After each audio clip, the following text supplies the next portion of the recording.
In 1991, a professor confirms that his hibernation experiment is a success after waking up a chimpanzee who hibernated for 6 months. The next step is to experiment on humans, so Albert and Max volunteer. Albert is a biologist who wants to be part of humanity's advances, while Max wants some adventure and to spend some time away from his wife and daughter, who are furious with him for abandoning them. During the press conference, the professor explains the duo will be hibernating for 3 years and that there may be some risks since the human body is different from a chimpanzee's. When they are taken to the hibernation capsules, the guys secretly bring some cigarettes and a flask before they are successfully put to sleep.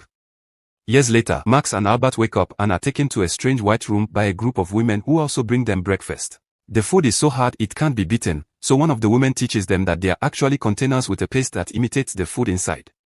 The guys complain about the lack of taste but blame it on a side effect of the hibernation.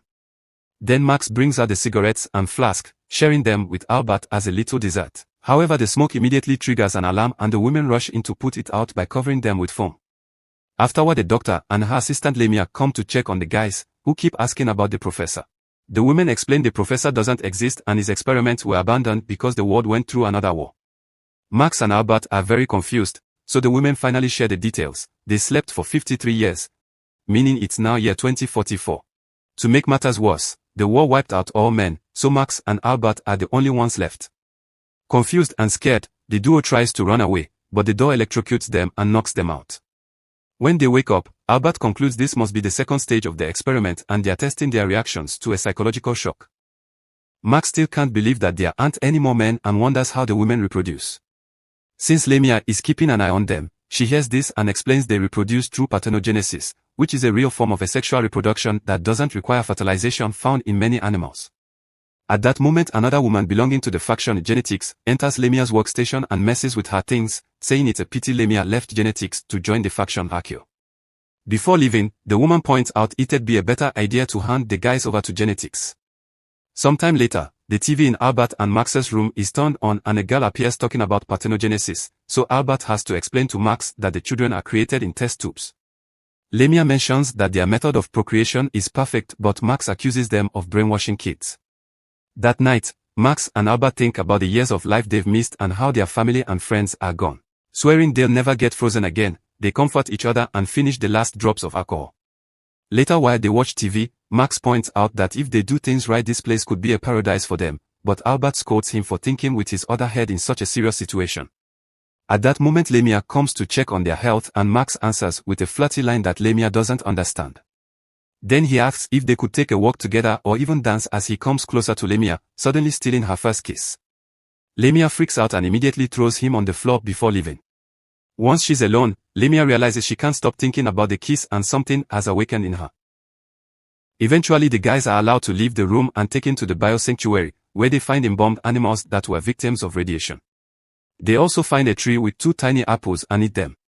At that moment, they are approached by Her Excellency, the leader of this society. When she asks the men's age, Genetics member Emma explains the guys are technically 86, but because of the hibernation they haven't physically aged. Max comes closer to properly introduce himself, but the guards think he's about to attack her and knock him down. Her Excellency tells the guards to let go of Max and teaches the men some history. It was the professor who invented the M-bomb, a chemical that was supposed to temporarily paralyze male genes to stop the war, but in the end it erased them. Max points out he and Albert can take over reproduction now, but none of the women are interested. Her Excellency points at the tree and explains it symbolizes the story of Adam, and if so, women will remember not to lose paradise. She then notices the apples are missing and furiously orders the guards to put the men in confinement. Afterward, Albert tells Max they should escape, theorizing there must be a better world outside. In the meantime, Lemia continues to think about the kiss, so she visits the elder, the only person who still remembers the old world. Lemia gives her a jar of strawberry jam to convince her to talk, and the elder shares stories about the role of men in the former society. Lemia can't help admitting there's something fascinating about Max and Albert, causing the elder to point out that Lemia must be falling in love. Then the elder asks what will happen to the guys, so Lemia explains they'll go through naturalization, meaning they'll be operated on to become women. The elder gets angry and says that's worse than death for them, mentioning having men is the last chance for things to go back to normal. Sometime later, Max and Albert are caught spying on a class that is brainwashing the women with lies about the past. Lemia asks them to sign a form so they can authorize the naturalization, but the men refuse. Albert also mentions that he won't cooperate unless they're granted freedom. After Lemmy leaves, the ceiling suddenly opens and the men discover a huge assembly of women watching them. A discussion begins to decide the guy's future, but instead of a trial it becomes an argument between the Genetics and Akio factions. Akio wants to force the men to go through the surgery, while Genetics wants to kill them and experiment on them. While the women vote, Max and Albert come up with a plan to escape. They start kissing the guards, and the mix of shock and awakening hormones makes them pass out. By the time Akio and its surgery idea win by 1 vote, the duo is already gone. They are wandering around the building, kissing any woman who tries to stop them to knock them out. Eventually they find an elevator and use it to visit different floors, where they find one weird thing after the other. When they reach an area deep underground, they discover a mine shaft plus a few items on the floor like a boot, a bottle of alcohol, and a newspaper from 1993 that mentions the beginning of the war. At that moment the security team finds them, so the duo runs and escapes through a waste chute. They land in an abandoned area where anarchists live away from the oppressive regime, which allows them to enjoy forbidden things like music, dancing, and woman-on-woman action. Max and Albert dumbly watch 2 people kiss and get caught by 2 rebels who think they are government spies. But at the same time the security team shows up and attacks. Chaos ensues as the rebels panic and the guards don't know who to arrest first, allowing the guys to escape. In the chaos, the men split up but luckily find each other again at the elevator, only to be discovered by Lemia. She offers to take them to see the outside, but Max is suspicious. Albert reminds him this is their only chance, so they agree to follow her to a strange room with a periscope. As the men look through it, it's revealed that women have been living underground because outside is all dark and barren with no chance of getting better anytime soon. Their system always detects at least 300 units of radiation as a side effect of the M-bomb, meaning they can't go outside. However, Max and Albert would rather risk it than live there. Lemia is disappointed to hear they won't cooperate and says she must be a loyal worker. So she alerts security and soon the men are captured again. Emma and another woman congratulate Lemia for her sneaky plan and give her a pin that represents a promotion, but Lemia doesn't feel happy or proud. Then Lemia is asked to hand over all the data she has collected on the men because Genetics will be taking over her work since the guy's attempt to escape has marked them as dangerous. A furious Lemia tries to argue against it because she had been working on a dissertation about the men, but Emma teases her by saying they'll have to take that too. Upset, Lemia throws away the pin. Meanwhile, Albert and Max are being prepared for the procedure. Their organs will be given to older women while the rest of their bodies will be synthesized for nutritional substances because nowadays there's a lack of protein sources. To Max's shock, one of the surgeons is his daughter, who is now old and resentful of his father for abandoning her. Before the procedure can begin, Lemia sneaks into the operating room to get her revenge on Genetics by sabotaging the surgery and helping the guys escape. The trio reaches the elevator, only for Albert to pass out because he did get injected with anesthesia. He suddenly wakes up in 1994 and finds the professor telling him that the experiment worked wonderfully. Albert shares the fact he dreamed about a world without men, and Max says he had the same dream.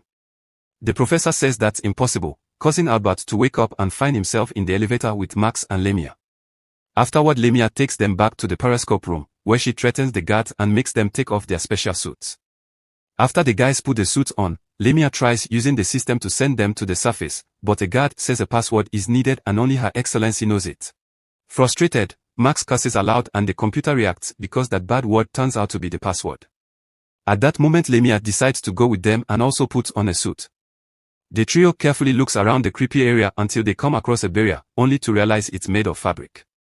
They use a knife to cut it and cross it, which allows them to find out the truth, the world is just fine, and what they saw on the periscope had been the creepy room with a painted wasteland to brainwash the citizens of the underground base. The group explores the beautiful nature and enjoys the warm sunlight until they realize the suits are running out of oxygen. Suddenly Max sees a bird fly by and removes his suit, confirming the air is fine. After the others also take off their suits, they continue to advance and find a wall, which they climb over to discover a beautiful house. They immediately get themselves comfortable and grab fresh food from the fridge, which surprises Lemia with its amazing taste. Meanwhile in the underground base, Emma volunteers to take the risk and puts on the suit to go after the group. Eventually she finds the house and sees the trio, but at that moment she passes out because her suit is losing oxygen. Albert picks her up and takes her into the house to help her regain consciousness. When she wakes up, Emma demands to be taken back to the base and starts struggling against Albert to escape. Their movement causes them to accidentally turn on the TV, which shows an official government broadcast that announces Lemia and Emma are dead. Then there's an interview with a fake Max and Albert, who say they're happy to be women now. This shows Emma that her government has been brainwashing her, so she agrees to stay with Albert while Max takes Lamia to a bedroom so they can finally do the dirty. Sometime later, Max and Albert hear the sound of an arriving elevator and hide to watch Her Excellency enter the house, which turns out to be hers. When she finds 2 dirty glasses, she opens the wardrobe and sees Max, so she tries to run away. Albert and Max immediately jump on her and overpower her, but in the struggle, clothes are ripped and prosthetics fall. To their shock, Her Excellency turns out to be a man in disguise. He explains he was only 4 when the war ended and the League of Women took over. The few remaining boys were put through surgery, but his mom hid him to save him. When he grew up, he started wearing a woman costume and joined the League, eventually becoming their leader. The radiation wasn't as strong as they anticipated, but it was hard to change what a brainwashed crowd was used to. Then Albert and Max offer a deal. They'll keep this guy's real identity secret, and in exchange he'll let them live in the house with Lamia and Emma. Her Excellency gladly agrees, admitting he's scared of women. Sometime later, Max and Albert sneak back into the underground base while disguised as female laboratory workers. They add their seed to the flax in the incubation center, hoping to change the future. 9 months later, a nurse wraps a newborn in blankets and screams when she discovers a baby boy.